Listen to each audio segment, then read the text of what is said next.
नमस्कार दोस्तों, आप सभी का स्वागत है आपके अपने इस बिहार का नंबर 1 यूट्यूब एकेडमी पे।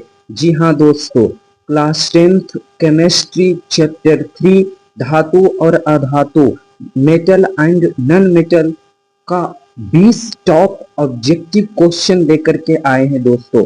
पार्ट नंबर 1 है। इसमें हम वही प्रश्न को देखेंगे जो 2026 में सीधा सीधा पूछा जाएगा। हाँ दोस्तों, आप लोगों को कुछ नहीं सोचना है, बल्कि इस वीडियो को आप देख लीजिए, बस आपका काम बन जाने वाला है दोस्तों।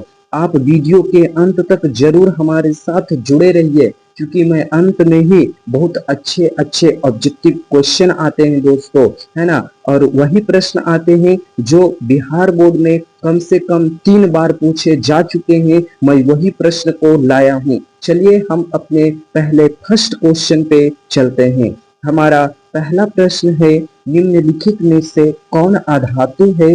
तो option number A carbon, option number B sodium, option number C aluminium, option number D calcium. तो राइट आंसर है ऑप्शन नंबर ए, यानी कि कार्बन जो है आपका एक अधातु है। और अधातु वही होता है जो आपका गैस होता है ना, वही आपका अधातु होता है।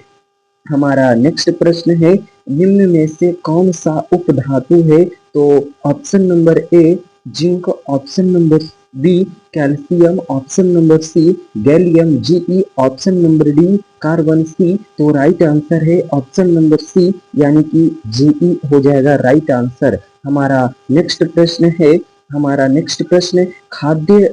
खाद्य पदार्थों के डिब्बों पर जिंक की बजाय टिन का लेप होता है, क्योंकि टिन की अपेक्षा जिंक अधिक अभिक्रियाशील होती है। इसीलिए हमारा राइट आंसर हो जाएगा ऑप्शन नंबर सी, क्योंकि टिन है ना, टिन की जो अपेक्षा होती है वह जिंक अधिक अभिक्रियाशील होते हैं। हमारा नेक्स्ट प्रश्न है ना, कौन विद्युत का सर्वोत्तम सुचालक है? Option number A Cu copper, option number B Ag चांदी, option number Al aluminium, option number D Fe यानी कि लोहा। तो राइट आंसर हो जाएगा ऑप्शन नंबर बी Ag यानी कि चांदी। हमारा नेक्स्ट प्रश्न है, निम्नलिखित में कौन उपधातु है? ऑप्शन नंबर ए Fe लोहा, option number B Cu copper, option number C nickel Ni, option number D Fb यानी राइट आंसर हो जाएगा ऑप्शन नंबर डी।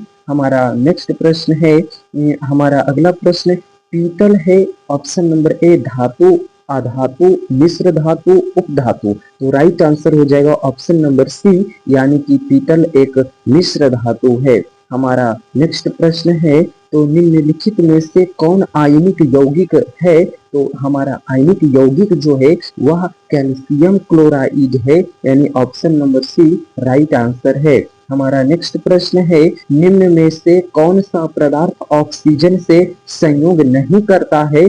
तो यह जो है इसमें हमारा राइट आंसर हो जाएगा गोल्ड, यानी कि सोना ऑक्सीजन से कभी भी अभिक्रिया नहीं करता है। तांबा ऑक्सीजन से अभिक्रिया करता है तो कॉपर ऑक्साइड बना देता है। जिंक ऑक्सीजन से अभिक्रिया करेगा तो जिंक ऑक्साइड बना देगा, और पोटेशियम जब ऑक्सीजन से अभिक्रिया करेगा तो पोटेशियम ऑक्साइड बना देता है। लेकिन गोल्ड जो है आपका सोना, वह ऑक्सीजन से संयोग नहीं करता है। हमारा नेक्स्ट प्रश्न है, शुद्ध सोना को व्यक्त किया जाता है? ऑप्शन नंबर ए 22 कैरेट से, ऑप्शन नंबर बी 24 कैरेट से, ऑप्शन नंबर सी 20 कैरेट से, ऑप्शन नंबर डी 12 कैरेट से। तो राइट आंसर है ऑप्शन नंबर बी, यानी कि 24 कैरेट से व्यक्त करते हैं एक अच्छा सोना को। हमारा नेक्स्ट प्रश्न है, कौन सा अधातु कमरे के ताप पर द्रव होता है? तो यहाँ पे आपका अधातु पूछा है, इसीलिए ऑप्शन नंबर ए राइट हो जाएगा ब्रोमीन। लेकिन यहाँ पे धातु पूछता तो वह पारा हो जाता है, जिसको सूचित करते हैं Hg से।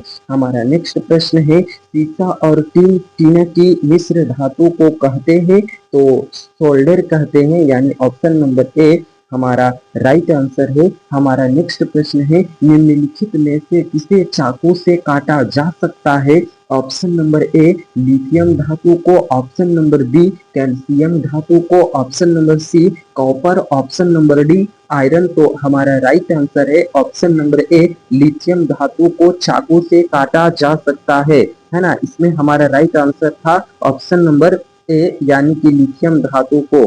ठीक है, हमारा अगला प्रश्न है, निम्नलिखित में से कौन अधिक अभिक्रियाशील है?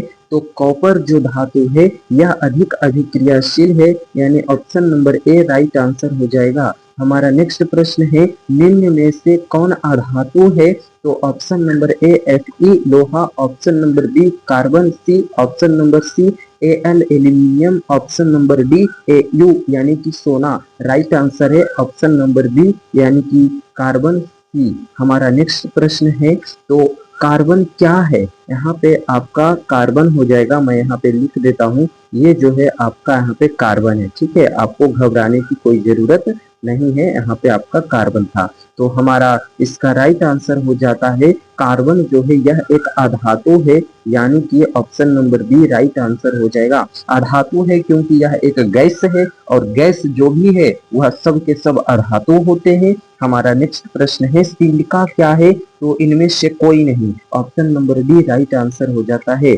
हमारा नेक्स्ट प्रश्न है, कौन सी धातु कमरे के ताप पर द्रव होता है? यहाँ पे धातु पूछा है, इसीलिए हमारा राइट आंसर हो जाएगा पारा, यानी कि Hg से प्रदर्शित करते हैं। हमारा नेक्स्ट प्रश्न है, उच्च विद्युत धनात्मकता के कारण धातु के परमाणु बनाते हैं। ऑप्शन नंबर ए धनायन, ऑप्शन नंबर बी ऋणायन बनाते हैं, ऑप्शन नंबर सी उदासीन आयन बनाते हैं, ऑप्शन नंबर डी सहसंयोजक बंधन बनाते हैं। तो इसका राइट आंसर है ऑप्शन नंबर ए यानी कि वे धन आयन बनाते हैं। हमारा अगला प्रश्न होगा, धातु के ऑक्साइड सामान्यतः क्षारीय होते हैं। ठीक है, हाँ हमारा राइट आंसर है ऑप्शन नंबर बी, धातु के जो ऑक्साइड होते हैं वह हमेशा क्षारीय होते हैं। हमारा नेक्स्ट प्रश्न है, अयस्क के चुंबकीय अशुद्धियों को दूर करने के लिए जो विधि प्रयुक्त की जाती है वह है चुंबकीय पृथक्करण विधि, यानी ऑप्शन नंबर डी